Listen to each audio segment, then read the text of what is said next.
Hello and welcome back to the box office, guys. Now, before we get going, I'm going to do my usual announcements. We have our social media handles attached to the description box of this video, and our website is now live. Speaking of our website, I have a supplemental article on that website regarding this week's video. So go ahead and check it out. That is boxofficeboxing.com. Now, as I mentioned last week, we're getting spoiled by boxing. Really spoiled. Us boxing fans are getting a lot of boxing and week to week. This week is no different. This week we have Saul Canelo Alvarez versus Dmitry Bivol. Now, anytime Canelo Alvarez fights, everyone tunes in. He's boxing superstar. He's always testing himself, pushing himself to new limits.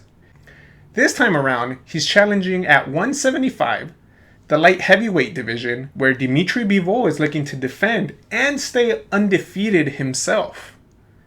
Now, Dmitry Bivol, a very decorated amateur boxer. Canelo Alvarez, he's the cream of the crop right now. Boxing superstar. Box office king. How this bout plays out is going to be very interesting. Now, let's take a look at both fighters.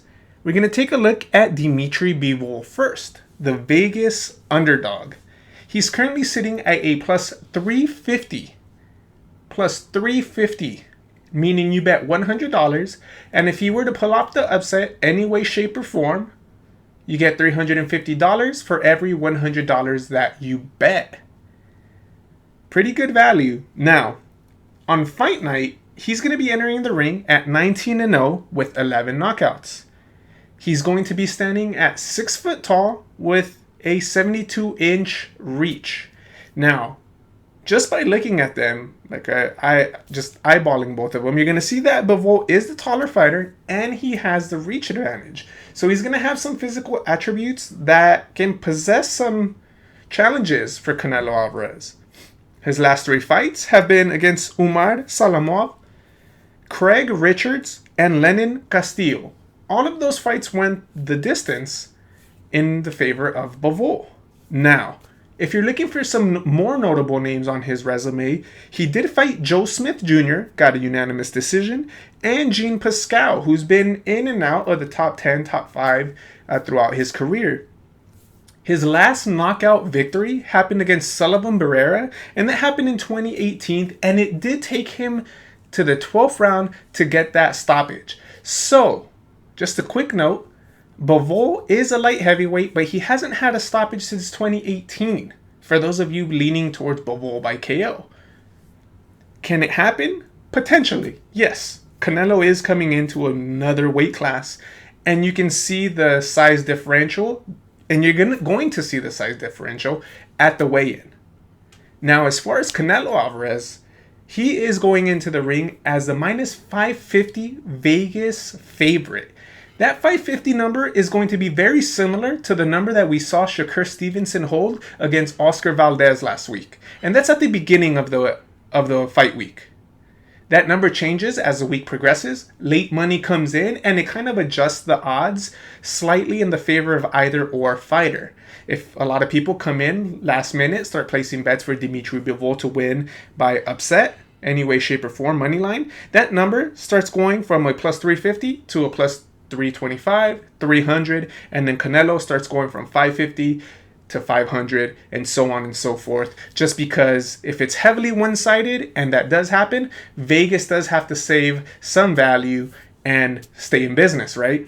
So better to get those bets in early in fight week.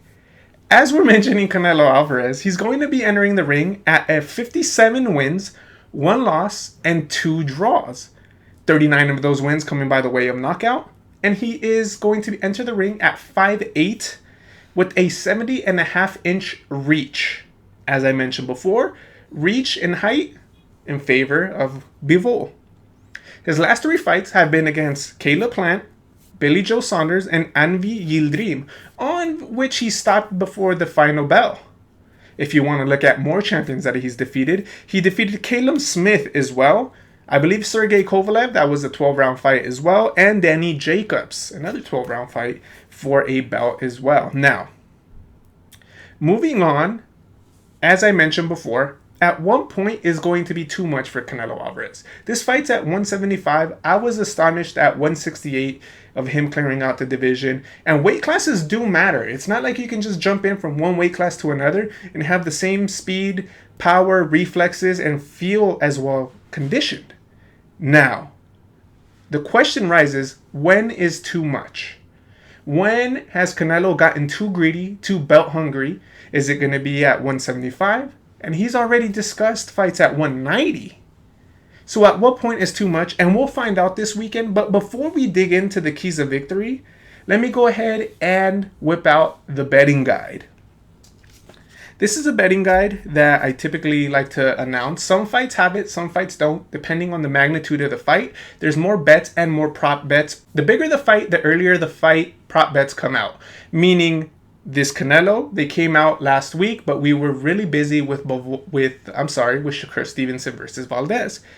And here's our betting guide. So Bivol is entering at a plus 350 money line, as I mentioned before.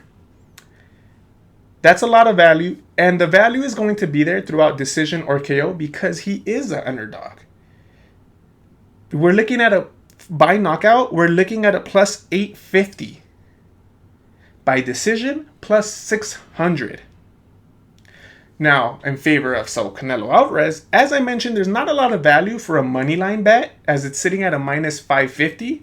But if you start looking at the KO, that's sitting at a plus 280. And these numbers are looking very similar to that of what Shakur and Valdez looked on early in the week. Now, by decision, it's at a minus 140. And what that tells you, just by looking at the scope of the sportsbook and the odds makers, is that they believe Canelo's going to win this bout. And they're leaning towards a decision victory. But they wouldn't be too shocked if it was by KO. That would be the second outcome that they would predict. Then they would say, okay, Bivol money line, he's more likely to get a decision over knocking a Canelo out. And it kind of gives you another point of view to look at these bouts. That's why I love looking at these odds. Now, a draw is sitting at a plus 1,800. Yes, if something were to happen for a draw, it's sitting at $1,800 for every $100 that you bet. Now, in a scenario like this, you would think that it would be a closely contested fight with Bivol getting the better or the upper hand, and the judges seeing it so competitive that they gave all the close rounds to Canelo, similar to Triple G versus Canelo. If you see a scenario like that going, then the draw is definitely your route, as it is the payoff more than the Bivol decision. Do you think this fight's going to go the distance? Odds makers do think the fight's going to go the distance, and it's sitting at a minus 215. Now, if you think that fight isn't going to go the distance, it's sitting at a plus 164. So there's a little bit of value in that. Almost as much value as I would say the closest thing was Canelo by decision. That's the closest one as far as numbers go. Or Canelo by KO. Now, the over-under is set at 10.5. And this really tells me that the odds makers believe it's going to go the distance, because 10.5 is a lot of rounds to try to get someone out prior to, let's say, do you think the fight's going to go over 10.5? You're not giving someone a lot of leeway. And then the over is still at a minus 290. So they're not really giving you much to work with as far as over-under. They're kind of saying, we think this fight's going to go the distance, or over 10.5. Do you think the fight's going to end in the championship rounds, kind of type of thing? And that's what they do see. So now the under is sitting at a 215, plus 215, meaning you bet $100, you get $215 in return. Personally, if I'm taking the under, I'd rather just go with Canelo by knockout. The odds are a little better, and you buy yourself those 2 rounds. And as we've seen with Caleb Plant and Kovalev, Canelo does like to apply pressure towards the end stages of the bout. And that's why the 10.5 is there, because of previous history. Now, let's talk about the keys of victory for these guys, because this is a very interesting fight and a very dangerous fight for not just Bivol, but for Canelo as well. And we're going to take off with the Vegas underdog, Dmitry Bivol. So first things first, if you've ever seen Dmitry Bivol, you can tell that he's well schooled and has a high amateur pedigree. He was an Olympian and he fights at his distance. From time to time, he fights with that amateur style where he's bouncing in and out and throws punches and bunches. And as soon as he lands them, he gets out of range so he's not getting hit with anything silly in return. So you being the taller fighter, you having the reach advantage, fight at your range. I'm telling you right now, Dmitry, if you've seen him fight before, he has nice, long, straight punches. So if he can start landing his straight punches at his distance to where Canelo can't necessarily time him or reach him over the top or catch and shoot, you're going to start having a little bit more success than you initially thought. Step number 2, Bivol, is going to be fight going forward. In a sense, try to push Canelo back. We know Canelo from his previous fights is coming forward, trying to break you down. Well, at some point, you're going to want to draw that line in the sand and kind of just stand there and 1-2 hard and try to push him back. You take half a step forward. 1, 2, 3. Fight at your distance where you can land and have him take that half step back. As soon as he takes that half step back, you take that half step forward. And before you know it, you might have him up against the ropes where he's going to be a little bit more uncomfortable. I'm not going to say he's uncomfortable because Canelo has shown to be able to fight in every way, shape, or form. But when other fighters have had success with him has been when they're pushing him back little by little. So you're going to want to imitate that and start pushing him back and fight moving forward because you are the bigger man. And the last thing I want to see is a 175 pounder, a 6-foot fighter trying to fight elusive the whole fight, because I think that's the wrong game plan to approach when you're fighting a Canelo Alvarez. There's ways to fight defensively while you're still applying pressure, and going straight back, having him come forward the whole fight just conserves a lot of his energy and lets him throw with full force and full momentum. So push him back. And 3, it's not more of a key like tactic, it's more of a mindset. And it's going to be, don't show him respect. Go in there like he's another fighter. Don't look at it as a unified 168 king champion. Don't get caught up in these bright lights. Don't fall into his game plan that he's going to throw a concert before he comes into the ring. He's probably going to make you wait in the ring for 15, 20 minutes. Stay nice and warm and show no respect to the guy. Push him back. Throw those 1s and 2s. Throw those check hooks. You know what I mean? Fight at your pace. Fight when you want to fight. And just be very mindful of that it's just another boxer in there. You do these 2 things, you're going to put yourself in a good position to win this bout. Now, it's going to be a tall task because Canelo is the minus 550.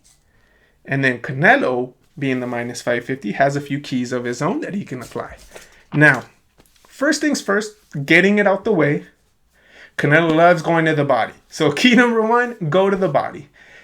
He's exceptional at going to the body, digging to the body, and he's really good at breaking you down, as we've seen him do with bigger fighters, a Caleb Plant type of fighter, where he was very defensive. He was still able to break him down. Eventually, in the later stages of the fight, Plant had some success, but ultimately broke him down and got out of there in the second half of the fight. So go to the body, start making it a little more difficult for him to have the same punch output, make it easy for him to not take a full step back when he's finding his distance, all by going to the body. You invest in the body, you're going to make it easier in the second half of the fight. Very similar to how you just go in, body, or counter to the body. Number 2 is going to be timing and feints. So what you're going to want to do is, if he's coming forward, you're going to want to time him and throw punches when he throws. Don't try to catch and shoot. If he comes in with a lazy jab, and shoot. Or if you think you're going to press forward, throw a feint. And if you see his hands come up, go to the body. If you see his elbows come down, come up over the top. And then feint that jab and come up over with your own punches. All you have to do is have a subtle movement in boxing so that you can open up a barrage of combinations. Whether it's a feint with the jab, with your head, if it's timing him when he's coming in. The more you can make a Bivol think, the easier it's going to be for you to come and press forward and apply that pressure that you like to apply. If you're just coming in here, not timing him, not throwing any feints, he's going to eat you alive. And go back, I'm I advise everyone to go look at Bivol's fights. He throws a lot of straight punches, So you're going to have to time punches between his, and then you're going to want to start throwing feints so that you can make him think, get a little bit reset defensively, and you can come up with your own punches as well. And number 3 is going to be defense with your head and your feet in unison. And the reason behind this is because we've seen Canelo Alvarez dodge, duck, weave, shoulder roll, and come up with his punches. And we've seen you move around with your feet and try to angle around Triple G. But the reason you do this is because if you work in unison with your head and your feet, you're in a position to shoot all the time. And when you're in a position to shoot all the time, that's when you can spot a lazy jab, step, and come up over the top. That's when you can weave under a punch and come up with a hook, because your feet and your head are in unison and working defensively. Now, just because you're working defensively, you're going to want to flip that switch so it can be fluid. And that's the importance of moving from your head to your legs at the same time so that you're always ready to shoot. Now, as far as my prediction goes, I do think that Canelo is going to win this bout. I think it's going to be a very, very tough fight. Bivol is very game. Now, does Bivol get a fair chance? It is boxing. We don't know. So I think there's a lot stacked up against Bivol. So that's why I root, if I were to bet, I'm leaning towards Canelo by decision. I don't think it's going to be that difficult to where we're going to be screaming robbery, but it is going to be a tough fight. It's going to be a competitive fight up until Canelo cracks the code and he's able to land a little bit more fluently. But Bivol is going to bring it. And he will have his moments in this fight. So it's going to be a very interesting fight. But I want to know what you guys think about this fight. And I want to know how you guys think it's going to happen. Do you think it's going to be a tale of two halves? First half of the fight, second half of the fight? Canelo, Bivol, decision, KO? Let's talk boxing, guys. Take care, and we'll see you after this fight.